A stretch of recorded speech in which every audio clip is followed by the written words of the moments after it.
Channel को like करो, subscribe करो, बेल आइकन जरूर दबाओ। करता था। उसकी पत्नी कमल के समान थी और सती और सावित्री थी, दोनों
जैसे दिन जनों से वह तरह बढ़ने लगी जैसे शुक्ल पक्ष में चंद्रमा बढ़ता है।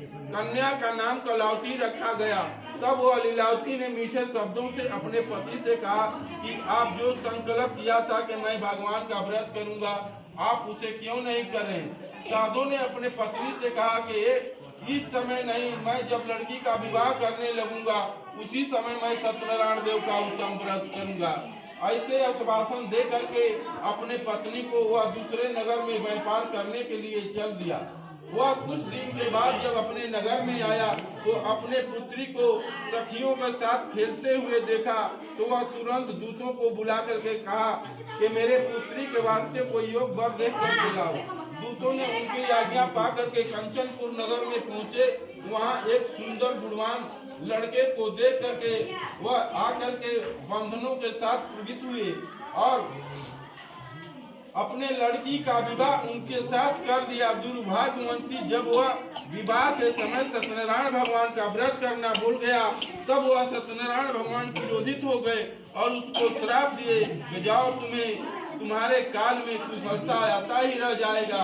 वह राजा ने दूतों को आते देख करके भगा के भागने लगे। तब वह भगवान के श्राप से उसकी पत्नी भी बहुत दुखी हुई और घर में जो अनाज रखा था सब चोर चुरा ले गए। शारीरिक मानसिकता पीड़ा से तथा भूख प्यास से अत्यंत दुखी होकर के अनचित में कलावती ने एक ब्राह्मण के घर गई। वहां जाकर के सत्यनारायण भगवान का व्रत देखा और फिर कथा सुनी तथा प्रसाद को ग्रहण करके रात्रि में घर आई। उसकी माता ने कलावती से कहा, हे पुत्री, अब तक तुम कहाँ थी, तुम्हारे मन में क्या है। वह कलावती बोली कि हे माता, मैं तो ब्राह्मण के घर श्री सत्यनारायण भगवान का व्रत और कथा सुना, यह सुन करके प्रसाद ग्रहण करके मैं आ रहा हूँ।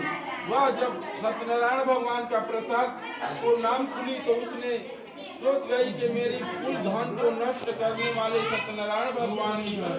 वह तुरंत वह सत्यनारायण भगवान के पूजन की कुल तैयारियां करने लगी। वह सब कुछ लहा करके सामग्रियां को